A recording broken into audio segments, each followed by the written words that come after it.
So, this is probably the best live-action Superman movie that has been made up to this point.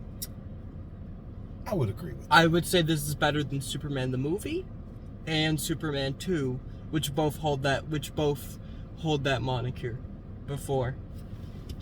I would agree. Although, if we were talking, it is definitely a Superman movie for a new generation. It's for a younger generation, but it's for a generation that the Superman that they've either seen growing up. This is for two people when you say a younger generation. For the people that are uber young, that, are in like elementary school, middle school, this is going to be the Superman, if they see this movie, that they will grow up with, that will be their childhood interpretation of the character. Like how Tom Holland was like my generation's version of Spider-Man.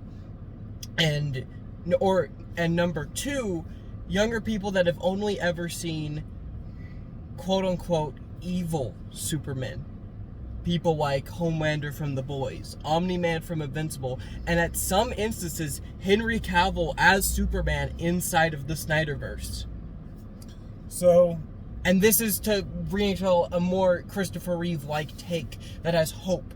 And the way that it also makes the people who do the really dumb argument that where they've clearly never read a comic book where they say, oh, Superman, he's not vulnerable enough. He's too invincible. And if you read a comic, it's like, no, he gets the shit beat out of him a lot. And in this movie, he takes some pretty massive hits from people. Like, I'm talking Mark Grayson level hits, and he just gets right back up. And to me, that's Superman. So, that's true. And one of the issues that I've always had with it's possible to make a good Superman animated series. Those are usually pretty good. Your Justice League series.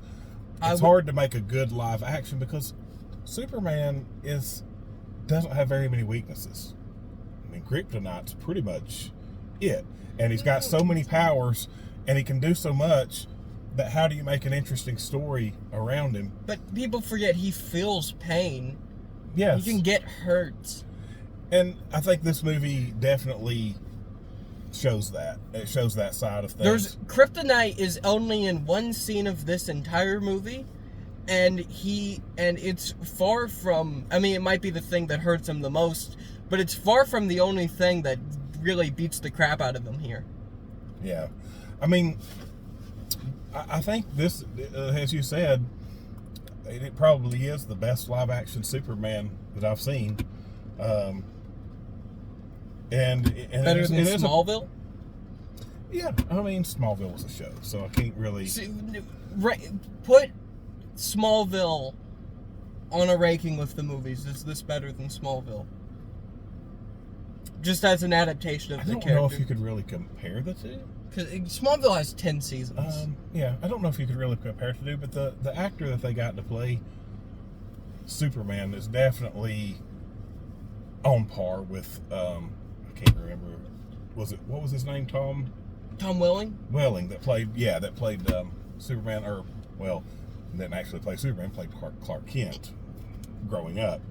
And that's why you can't really compare the two. But I could see where they could have easily connected that, although definitely different actors for his parents. Yes. So. I would say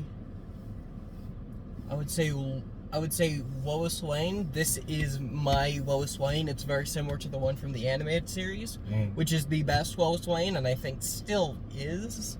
But I think Rachel Brosnahan is amazing in this. I think that she really nails the character.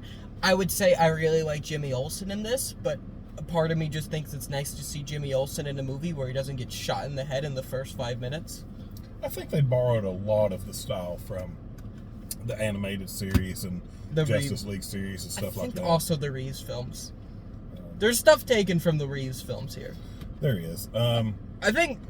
But Jimmy Olsen here and Lois Lane are done the best they can, and there's other DC Comics heroes here that are done very well. Guy Gardner is just ripped straight off. Guy Gardner in this is ripped straight off the pages of a comic book. It's Guy Gardner to a T. Nathan Fillion is great. Hawkgirl is amazing. I saw some people complain about her online because it's a race swap. I don't care. She's pretty amazing here.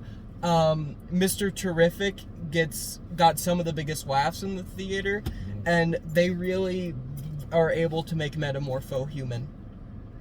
So this thing just works. This is just good. Everything. I think every actor did a good job. Even the person playing Jenny Olsen. You said the actor that played Lex Luthor. You said he was not your favorite Lex Luthor. We'll get into that into negatives. Even though I do think there's worse Lex Luthors, Jesse Eisenberg. But we'll get more into him in negatives because I wasn't feeling this interpretation of Lex. I wasn't feeling it. I guess we'll get into that in a minute. Okay. I have a different opinion. I really like this movie. My negatives are like personal things. So, first off, negatives. Ma and Pa Kent, I felt were a little bit too redneck here. They're too like, man, Clark, what's going on? Oh, dad, going with the heck. It's like, that's not how they're supposed to act. Yeah, I mean, yeah, it was the acting on that was a little over the top. Man, you Superman, dadgummit. Not every, farmer out in Iowa. Kansas, yeah. Smallville, Kansas. Which is a fake city, but a real state. But not every farmer out there felt like they just called out, came out from out of the woodwork, come on. Some do. But I've never seen an interpretation of those characters where that's done like that, and that felt weird. Another thing. Actually kind of positive, but something I know people will have problems with. What this movie does with his Kryptonian parents, with what it does with Jor-El, I think people are going to be very upset. And I personally wasn't. I personally thought it was a smart decision, and I've never really cared that much about his Kryptonian parents or what's done with them, so I didn't care here. But some diehard fans, I think, are going to have major issues. They could. And I mean, but the important thing, and I think the reason that they did that was to show that the important thing is not necessarily the biological parents, but the people who raised you, that gave you your values. Superman's values and who he is came from the people that raised him, which were his Earth parents. And it definitely helps push that point across. Yeah. Okay, so Lex Luthor here. This is the most comic book accurate Lex Luthor we have in a live action movie. And still, something ain't quite right here. I think it's nearly perfect. There's one big issue. In my head, the perfect Lex Luthor would have a lot of the same attributes as this guy, except my Lex Luthor would be the human embodiment of the phrase powerful men never yell. Because this guy just screams, and it got so annoying at a certain point, and I didn't like it. It's not as bad as Jesse Eisenberg putting like gummies into people's mouths, but it is still not my Lex Luthor. So I disagree. I thought that the Lex Luthor was pretty good. I mean, he definitely, if you watch Smallville, which I know you haven't seen a lot of Smallville, that Lex Luthor definitely was on par with the Smallville Lex Luthor. I don't like how much this guy yells. Lex Luthor should not yell that much. I mean, he should also not be a goofy redhead. Okay, that was also a mistake. But he should also, like, they got everything right, and then he's just screaming all the time, and it was just so, not like how Lex acts ever. Lex never does that. Lex is common curriculated like Clancy Brown in the animated series. he is, but pushed to a certain point. No, Lex usually does horrible things, but always keeps his composure. I was He does do. I was pretty happy with this Lex Luthor, a whole lot more so than in Batman vs Superman. Yes. That Well, was pretty if it awesome. makes you feel any better, in the extended cut of that movie, they say that he's not actually Lex Luthor; he's Lex Luthor's son. So he's Lex Luthor Jr., but we never see Lex Luthor Sr. So that doesn't really fix the issue.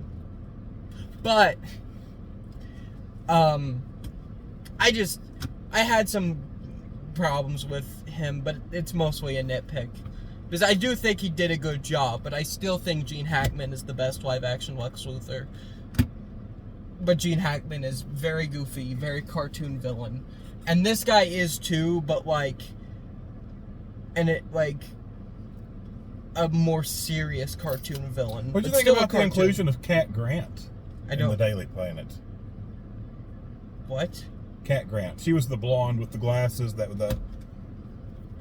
So, in the Supergirl series, she owns, Supergirl incarnation, she owns, owns a magazine company. So I guess she left at some point. She leaves the Daily Planet and starts her own company, some kind of magazine that Clark or Superman's cousin Kara ends up working for, Supergirl. But she was in it. But So- speaking of Supergirl, that's the next movie in the DCU, and there was a tease for it at the end of this movie. Right. And I'm very excited for that. Because that was also perfect casting. That was my Supergirl, the same way this is my Superman, and I haven't seen the movie yet, but I also already decided that this was my Superman before I saw this movie. So you know what, James Gunn, I'm your little bitch, and I will fully enjoy whatever you shove down my throat. I'm ready for this DCU, and I'm ready for everything you have in store. Well, I'll take it as it comes, but I will like every project. I will give every project a positive review. I'm not saying that. I have to will see it give first. every. No. I will give every project. Okay, I like everything so far. I like the Suicide Squad. I liked Peacemaker, who also has a cameo in this. I liked Blue Beetle. I liked Creature Commandos, and I like this. So I'll like everything. I'll just keep my streak, my perfect streak that you have right now. So, I've been looking forward to the movies, and if they're as good as this one, then it'll be good. I'm interested to see what they do with Batman. Because with what we have here, it's a very comic booky universe, so does that mean we get comic booky Batman? I feel like that's what we have to meet, because we've already met a couple of Batman villains. Because we've met Clayface and Dr. Phosphorus already. So I feel like, and Clayface is also getting his own movie. So it's like, I guess we're gonna have a comic booky Batman. It's gonna be like a Joel Schumacher Batman universe, but with the tone of the Nolan films, and I'm here for that. We'll see. I'm about Batman out. They've done Batman to death. The same way with Spider-Man. I want more Batman, and I want the Clayface movie, and I want the Green Lantern show, and I want everything else they've already announced. Also, where's Plastic Man and Green Arrow? Where's the Plastic Man and Green Arrow movie, James Gunn? Why aren't they announced yet? Make them announced. I want those movies. Hey, one thing at a time. He's announced like a bunch of projects, and it's like, okay, where's Green Arrow and Plastic Man? Those should be announced. I want those movies. Also, I want the Mr. Terrific movie now. So, Definitely a good character. give him his own movie. The guy playing Guy Gardner, that was spot on. Also, I want the Justice Gang movie. So, Uh, but I guess the bottom line is, what would you get? What grade would you give it? I give it an A. I say this is definitely one to see. It is just understand that this is definitely Superman for a modern day Superman. Mm-hmm. But yeah, it's pretty good. I'll give it an A+. So, the bottom line is, this is one to see, guys. This is one to see. Like and subscribe. Mm-hmm.